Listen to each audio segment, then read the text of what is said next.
Entah siapa pemain yang datang ke Persib turun karirnya. Ini bukti bahwa berkarir di Persib justru bisa menjaga bahkan meningkatkan karir pemain. Halo Sobat Bola sekalian, apa kabar semuanya? Semoga kalian semua sehat selalu. Seperti yang kita semua lihat sekarang, bahwa situasi transfer saat ini lagi ada dalam peak momennya. Ada banyak klub yang berhasil melakukan pergerakan transfer yang luar biasa, khususnya Persib Bandung. Yang mereka sampai saat ini udah berhasil mendatangkan 7 pemain yang semuanya sangat berkualitas. Terbaru tentu kita semua udah tahu ada Mariano Peralta, yang fakta uniknya saat ini dari Peralta bahwa video perkenalannya di akun Instagram resmi Persib saat ini jumlah like-nya udah mencapai angka 1 juta like. Ini gila Pak, gak masuk logika. Correct me if I'm wrong, tapi bisa dibilang ini adalah jumlah like terbanyak untuk video perkenalan pemain Liga Indonesia sepanjang sejarah. Memang ngeri power dari Persib dan Bobotoh ini. Dan sekarang situasinya ada salah satu ex pemain Persib yang di musim kemarin dia jadi andalan utama, tapi sekarang dia dikabarkan bakal punya peningkatan karir karena berpotensi untuk pindah ke klub Eropa, tepatnya klub Italia. Wow. Persib ini memang mainnya udah bener-bener jauh banget, Pak. Mereka mainnya udah sama klub papan atas Asia Tenggara, klub level Asia, bahkan klub level tinggi Eropa. Situasi ini jelas sangat menarik buat kita pahami bersama. Maka dari itu, di sini kita mau ajak kalian buat bahas tentang siapa pemain yang dimaksud, kenapa ini bisa terjadi, hingga apa manfaatnya untuk Persib Bandung.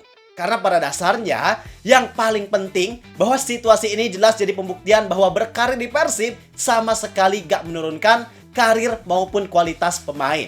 Kalau gitu, bareng gua Zidane Fatoni, langsung aja kita bahas biar gak gitu-gitu doang. Tahu sepak bola.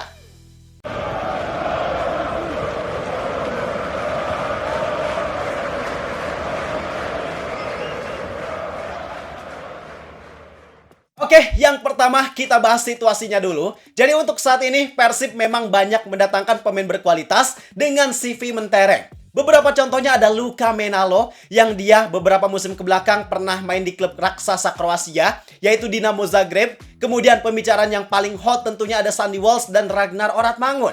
Kenapa dua pemain ini banyak dibicarakan? Memang wajar juga alasannya, karena dua pemain tersebut merupakan pemain keturunan timnas Indonesia. Yang otomatis ada banyak pihak yang perhatian dan peduli sama karir dari dua pemain tersebut. Kayak contoh waktu transfer Sandy Walsh. Itu kan beritanya heboh banget ya. Sampai ada orang yang bikin statement yang dalam tanda kutip menyalahkan Persib. Karena dia menilai bahwa ketika Sandy Walsh masuk ke Persib, ya karirnya selesai. Bakal mentok, bakal stuck, gak akan berkembang. Sampai kualitasnya itu dinilai bakal bener-bener turun drastis. Begitupun Ragnar Oratmangun juga kurang lebih mengalami hal yang sama kayak Sandy Walsh. Dan sebenarnya poin paling penting yang pengen gue sampaikan di video ini adalah untuk membantah statement yang selama ini beredar terkait pemain yang ketika gabung ke Liga Indonesia, khususnya Persib, merupakan sebuah penurunan karir. Mungkin ada banyak yang memperdebatkan masalah ini, ada yang setuju atau ada yang gak setuju juga, gak masalah. Yang penting di sini kita bakal bahas terkait topik tersebut disertakan dengan bukti bahwa ada loh pemain yang gabung ke Persib tapi bisa tetap menjaga bahkan meningkatkan kualitasnya. Gak cuma kualitas tapi karir pemain tersebut juga nyatanya bisa meningkat.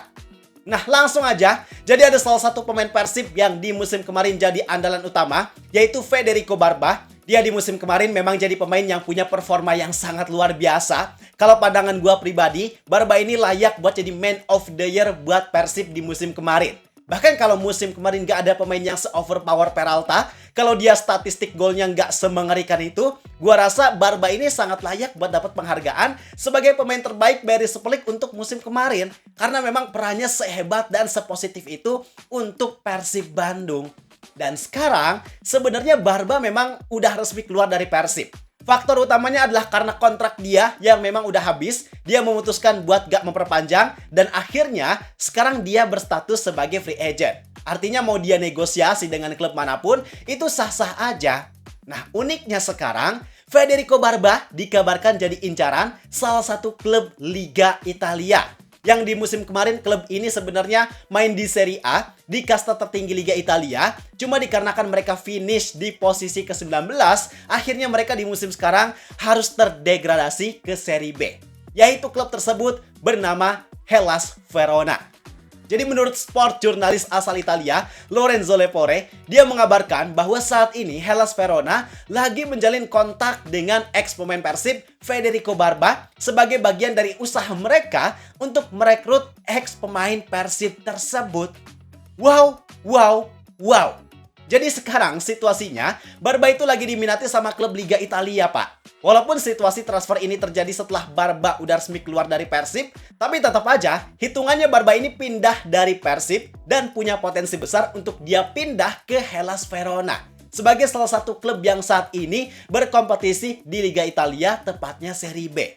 Bahkan situasi ini juga sebenarnya bukan pertama kalinya terjadi. Karena di pertengahan musim kemarin, ketika Barba lagi heboh dikabarkan bakal keluar dari Persib, waktu itu kan ada beberapa klub asal Eropa, ada juga klub asal Serie B yang menghubungi Persib buat nebus Federico Barba. Sampai seminat itu mereka, Pak.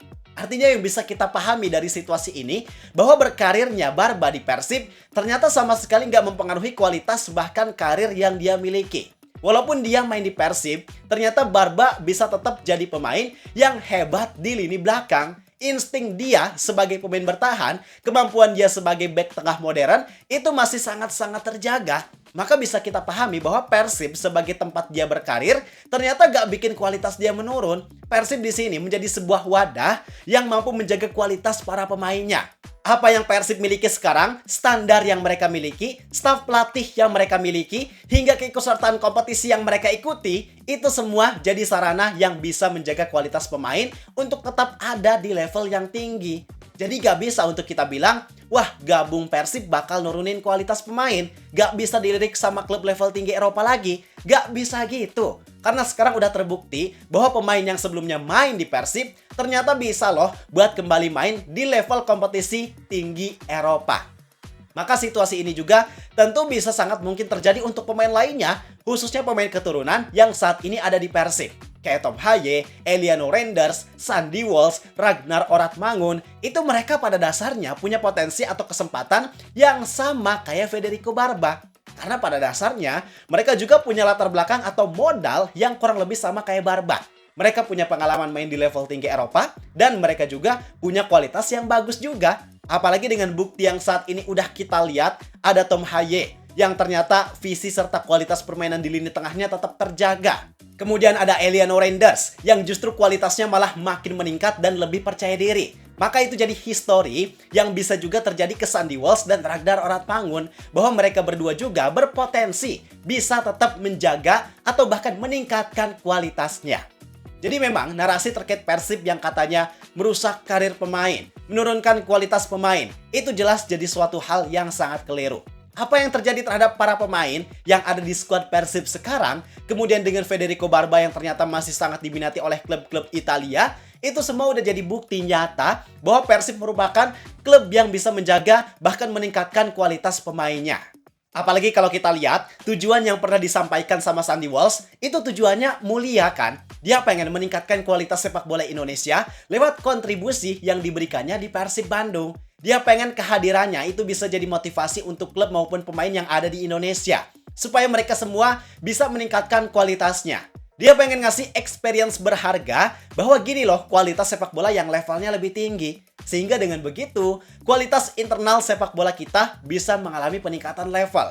Yang hal tersebut bakal terasa dampaknya secara lebih kuat di masa depan untuk timnas Indonesia dibanding saat ini yang cuma mengandalkan kualitas individu dari para pemain keturunan. Karena pemain keturunan ini dalam beberapa tahun ke depan juga bakal habis, Pak. Gak bisa kita mengandalkan mereka terus-terusan. Selain itu, dia juga pengen bantu Persib buat bisa berprestasi di Asia. Karena dengan prestasi di Asia, itu bisa menaikkan poin koefisien liga. Yang ketika poin koefisien liga naik, peringkat liga naik, otomatis kita bisa punya peningkatan jatah buat main di level tinggi sepak bola Asia. Sehingga dengan begitu, sepak bola Indonesia bakal dikenal sebagai salah satu kekuatan yang harus dipertimbangkan sama klub-klub dari negara lainnya. Kayak contoh dulu ada Arema yang main di Liga Champions Asia, ada juga Persik Kediri. Bahkan kalau kita mundur jauh lagi ke belakang, kalau nggak salah waktu tahun 1986, dulu pernah ada klub Galatama, namanya Krama Yuda 3 Berlian. Mereka bisa lolos sampai ke babak semifinal Liga Champions Asia. Itu jadi prestasi klub Indonesia yang paling tinggi di level sepak bola Asia.